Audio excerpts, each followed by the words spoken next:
Hey! Opo, opo. Sige! Violeta! Papamalparin mo! Jenny!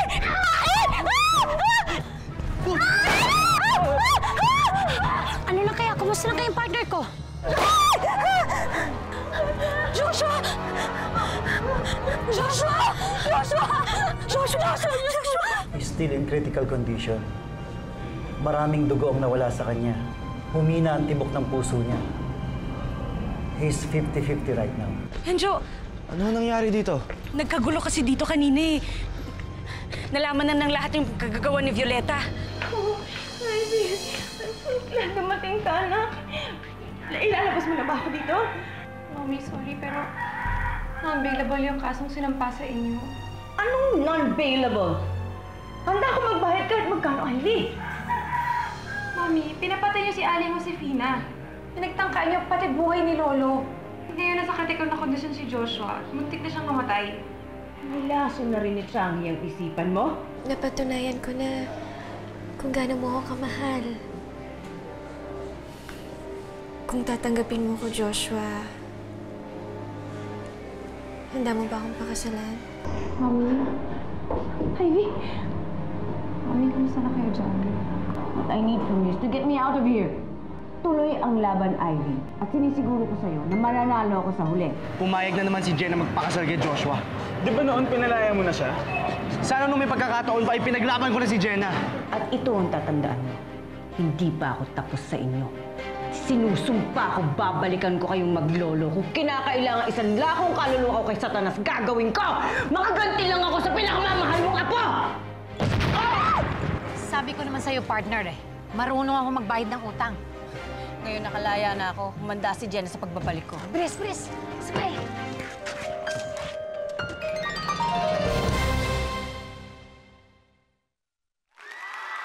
Pare, kanina ka pa tulala.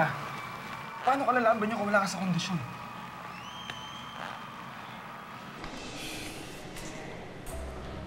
Kasi napatunayan ko na kung gaano mo ako kamahal. Kaya nagdesisyon na ako. Kung tatanggapin mo ko, Joshua, handa mo ba akong pakasalan? Are you sure, Jenna, that you want to marry me? Joshua, sigurado na ako. This time, hayaan mo kong alagaan kita. Mahalin kita. Baka nabibigla ka lang. Hindi na ngayon, Joshua. Sa pagkakataong ito, ipinapangako ko sa'yo, hinding-hindi na kita tatalikuran. Pare, naisip ko lang si Jenna eh. Kasi naman, mukhang tuloy na tuloy talaga ang pagpapakasal nila ni Joshua. Pare, huwag mo muna isipin yan. Malapit na yung laban mo magkisimula na. Mag-concentrate ka. Pare naman, hindi ko kasi mapigilan na mag-isipin yun eh. Pare, pag-isipin mo yan, baka manakaut ka.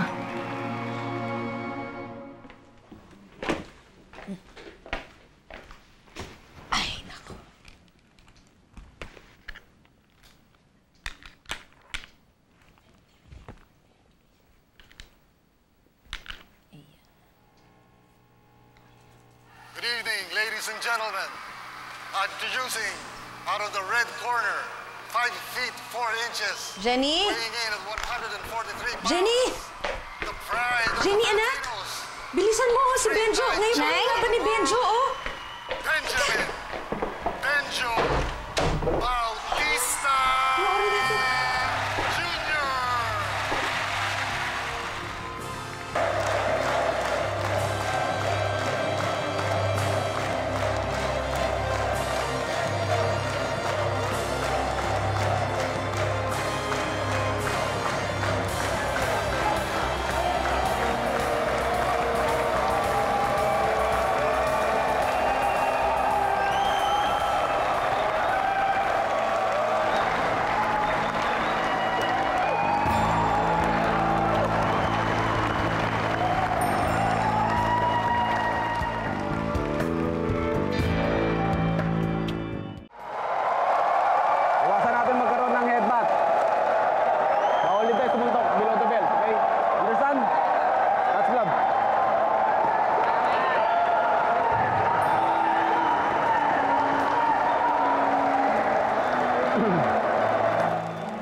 창희, 넌 누구 편이야?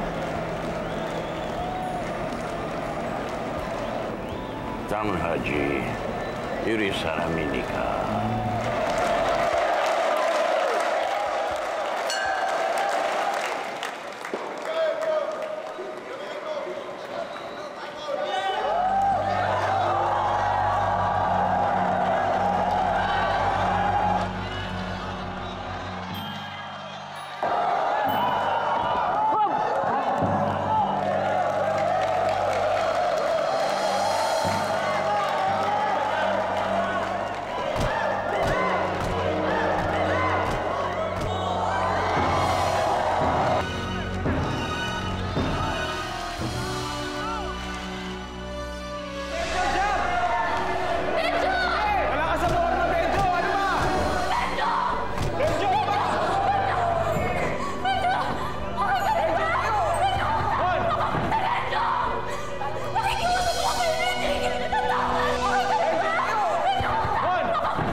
Kaya pa?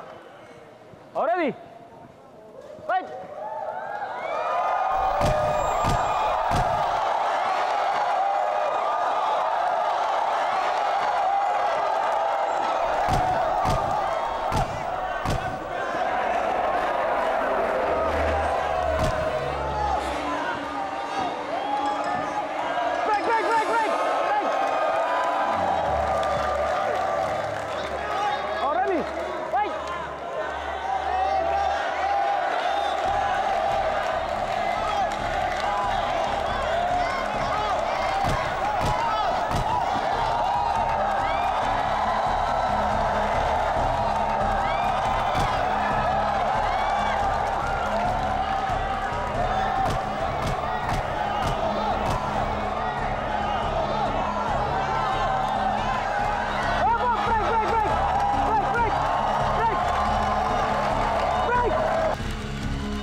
Corner, bell.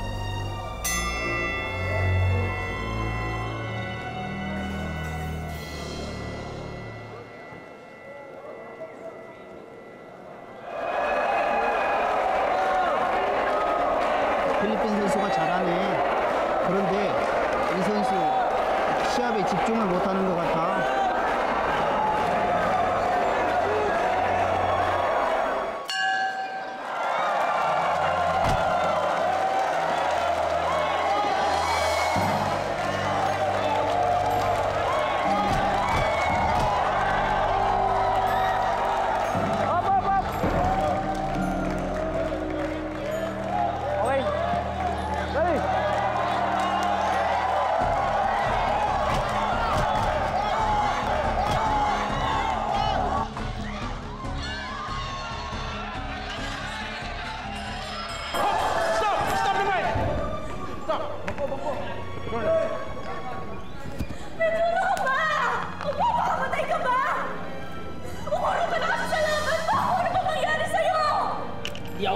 laban na to.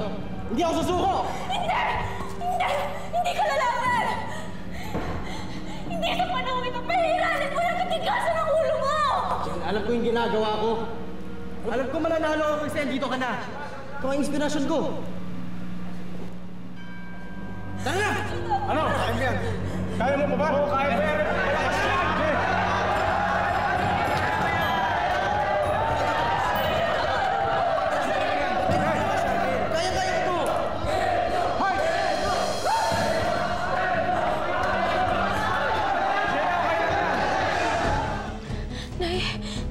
Nay, hindi ko na ho kayang panoorin si Benjo. Ano ako, anong mangyaring masama sa kanya? Sandali, saan ka pupunta?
Yan, wave na, wave!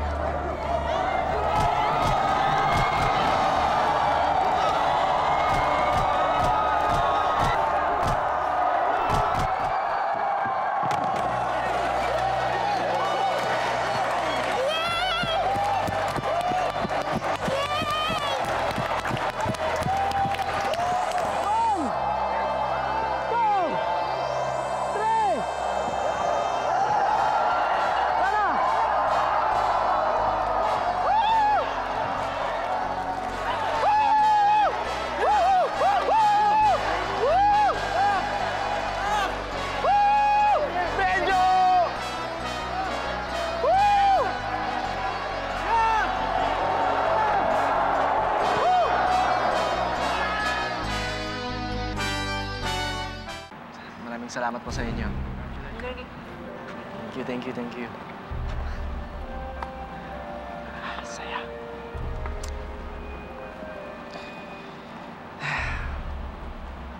Wakas tapos na. Makapagpahinga na rin ako. Roger.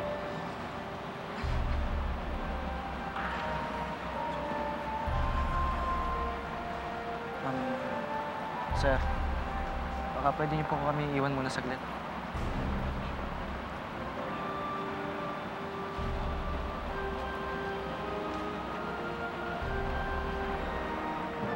Binabati kita, Benjo. Para sa isang marangal na laman.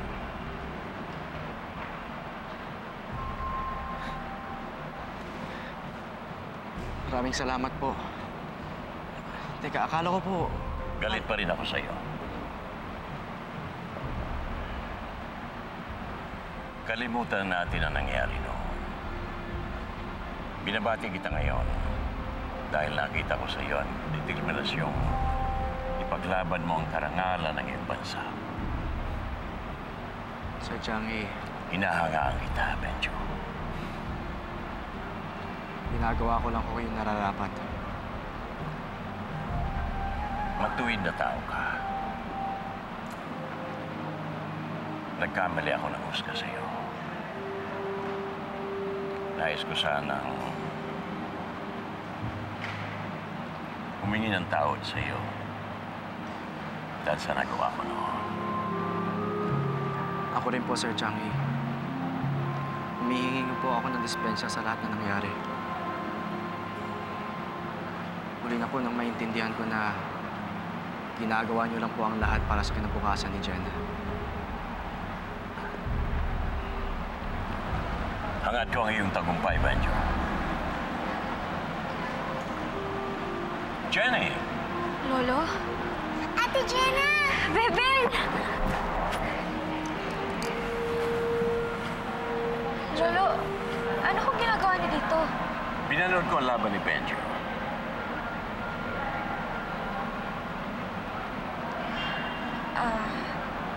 Benjo, gusto sana kitang kausapin. Kahit sa huling pagkakataon. Lolo, okay lang po ba?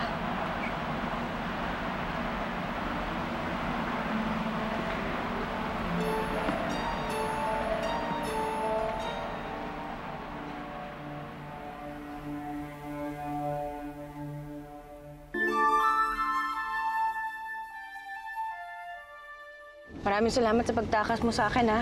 Ibang klase ka talaga gumawa ng paraan. Alam mo, nanggaling na ako sa loob eh. Kaya alam ko na yung patakaran nila doon. Munti ko na nga kayong hindi makilala eh. Kailangan natin mag-ingat ngayon sa ginawa natin pag-aambus sa mga parak. Lalo na tayong wanted ngayon. Partner, alam mo, marami na tayong parehas dalawa, ha? Unang-una, pareho tayong galing sa kulungan. Pangalawa, iisa lang ang taong gusto nating patayin. Ngayon nakalabas na ako. Siguraduhin ko mapapatay ko na talaga si Jenna. At bibigyan ko siya ng kamatayan na hindi makakalimutan ng lahat. Benjo, masaya ako na nanalo ka sa laban mo. Natutuwa din ako na nagkaayos na kayo ni Lolo. Jenna, tapos na ang problema namin ng lolo mo. Ito, nakapagbabanglok sana rin ako kay Darlene.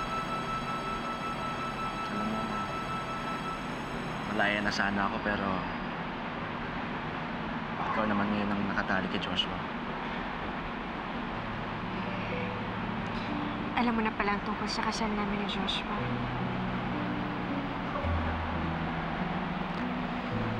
Benjo, kaya nga pala ako nagpunta dito para ipaliwanag sa'yo na... Hindi na kailangan magpaliwanag dyan. Sa maniwala ka at sa hindi, naunawaan kita.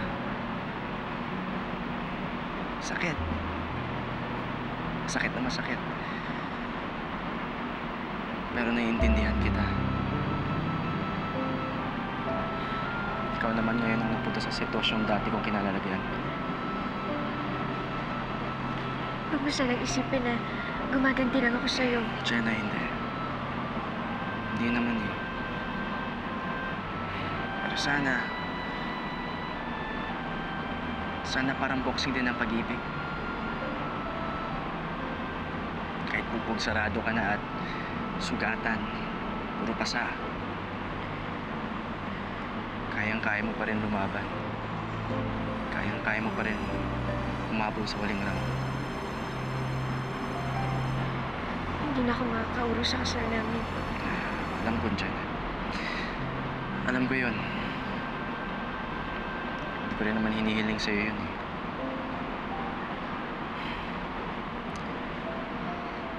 Kung nasa kamay ni Joshua ang katahimikan, kaligtasan mo, magandang buhay na pinapangarap ko para sa'yo. Mahirap man pero tatanggapin ko yun.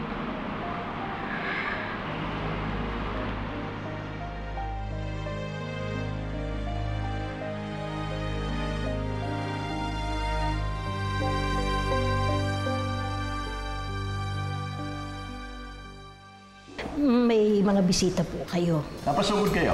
Yung sasakyan na magta-transfer kay Violeta, naambus. Nasaan si Violeta? Nakatakas siya. Ibinibigay ko sa iyo ang kamay ng aking apo.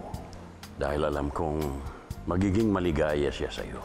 Nakita kayo ulit ni Benjo. Nararamdaman ko, may pagmamahal ka pa sa kanya. I'm afraid I may lose you again. Nakapag-desisyon na ako. Ikaw ang napili ko, Joshua. Kaya ikaw ang pakakasalan ko. Jenna,